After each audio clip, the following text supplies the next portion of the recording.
Hey everyone and welcome back to another video. In this video, I'm going to show you how to charge your Theragun Relief. Now this video is going to be particularly useful for individuals. Let's say that you have a Theragun Relief and you're wondering how to actually go ahead and charge it. Now this video is going to be short, sweet, and simple guys. There's not going to be a lot of steps involved.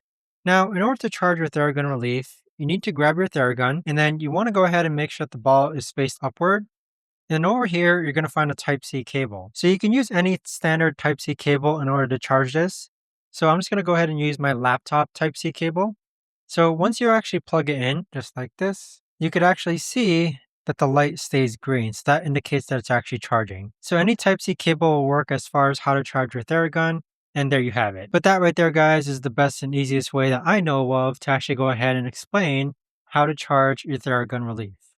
If you guys know of a better or easier way to actually do this, let me know in the comments down below. I would love to know. Thanks so much for watching everyone, and I'll see you guys all in the next video.